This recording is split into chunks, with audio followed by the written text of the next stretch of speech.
Hello students, कैसे हैं आप सब। मैं आशा करता हूँ कि आपकी तैयारी बहुत ज़ोरों शोरों चल रही है। तो आज हम बात करने जा रहे हैं कट ऑफ और जो एनटीपीसी की आंसर की कब तक आएगी, उसके बारे में हम बात करने जा रहे हैं। तो एनटीपीसी की आंसर की के बारे में बच्चों के बहुत कमेंट आ रहे थे कि हमें आंसर की के बारे में बताइए। तो आंसर की देखिए, अगर हम पिछली फॉर्मेट देखें कि जैसे आरआरबी एएलपी 2024 का एग्ज़ाम हुआ था 25 से 29 नवंबर 2024 के बीच, और इसकी आंसर की आउट हो गई थी 5 दिसंबर 2024, यानी 5 दिनों के गैप के अंदर क्या हो गई थी, आंसर की डाल दी गई थी। ऐसे ही हम आरपीएफ एसआई 2024 का देखें तो उसका भी एग्ज़ाम क्या हुआ था, 4-5 दिन चला था, और उसके भी आंसर की कितने 3 दिनों के अंदर डाल दी गई थी।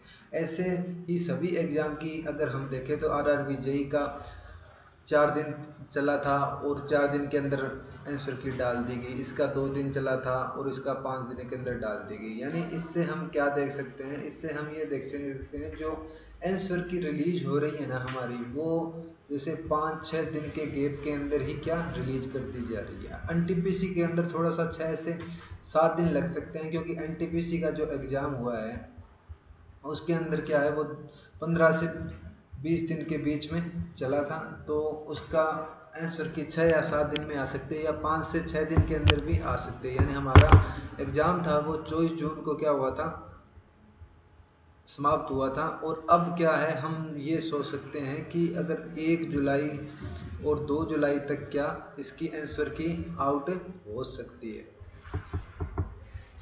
समझ गए। अब आपको ज़्यादा इसके वीडियो नहीं देखने की, आंसर की जब रिलीज होगी तभी रिलीज होगी। अब हम जा रहे हैं कि कट ऑफ कितनी रह सकती है, कट ऑफ कितनी रह सकती है। कट ऑफ कट ऑफ कई चीज़ों पर निर्भर करती है, जैसे एग्ज़ाम का लेवल हो गया और नॉर्मलाइजेशन हो गया, इन कई चीज़ों पर कट ऑफ निर्भर करेगी। यानी अब की बात एग्ज़ाम का लेवल पूछे तो जीके जीएस था ना, जीके जीएस वो तो हार्ड ही था, क्योंकि मैं भी खुद दे के आया था। और जो मैथ है और रीजनिंग थी, मैथ प्लस रीजनिंग, वो हम क्या मान सकते हैं कि मॉडरेट टू इजी मान सकते हैं। तो इसके अंदर जीके जी, इसके अंदर 40 के अंदर बच्चों ने 20 क्वेश्चन ही अटैम्प्ट किए होंगे, बट इसके मैथ रीजनिंग के अंदर क्या 55 से 60 बच्चे अटैम्प्ट करके आए गए थे।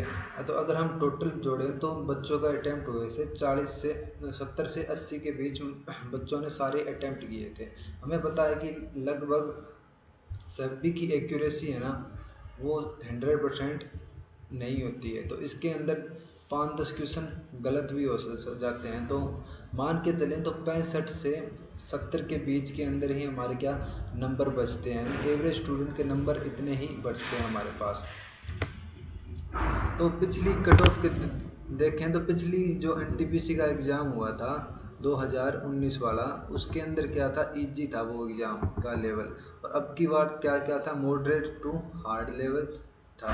तो इससे हम अंदाज़ा लगा सकते हैं कि पिछली साल कट ऑफ थी ना, वो मिनिमम देखिए 69 से 75 तक गई थी। तो कट ऑफ अब की बार भी हम अगर नॉर्मलाइजेशन के बिना देखें तो अब की बार एग्ज़ाम फॉर्म बहुत ही कम है। तो हमारी कट ऑफ कितनी जा सकती है, 65 से 70 के बीच में ही हमारी कट ऑफ जाएगी। अगर नॉर्मलाइजेशन हो जाएगा, नॉर्मलाइजेशन में कुछ ज़्यादा नंबर बढ़े तो 70 से 75 के बीच में भी जा सकती है। क्योंकि नॉर्मलाइजेशन जो एनटीपीसी 2019 हुआ था, उसके अंदर क्या हुआ था, बच्चों के है ना 10 से 20 तक मार्क्स क्या हुआ थे, इंक्रीज हुए थे, और कुछ बच्चों के एक भी मार्क्स इंक्रीज नहीं हुआ था। तो इससे हम अंदाज़ा लगा सकते कि हमारी कट ऑफ है ना किसी भी जोन की हो सी, तो वो किससे 65 से 70 के बीच में ही रहेगी। अगर किसी बच्चे के 65 से 70 मार्क्स आ रहे हैं तो वो अभी से सीबीटी 2 की तैयारी पे लग जाए, क्योंकि बाद में इतना टाइम नहीं लगेगा। क्योंकि अब की बार जो रेलवे है ना बहुत ही फास्ट पेस से एग्ज़ाम कंडक्ट करा रही है। तो बेस्ट ऑफ लक। आज का वीडियो यहीं पे एंड करते हैं। Thank you so much. और कोई डाउट हो, अगर आपका आंसर की आउट हो जाए तो आप क्या करोगे, आप हमें कमेंट कर देना अपने नंबर, जिससे हम कट ऑफ का अंदाज़ा लगा सकें। Thank you so much. Bye bye, take care.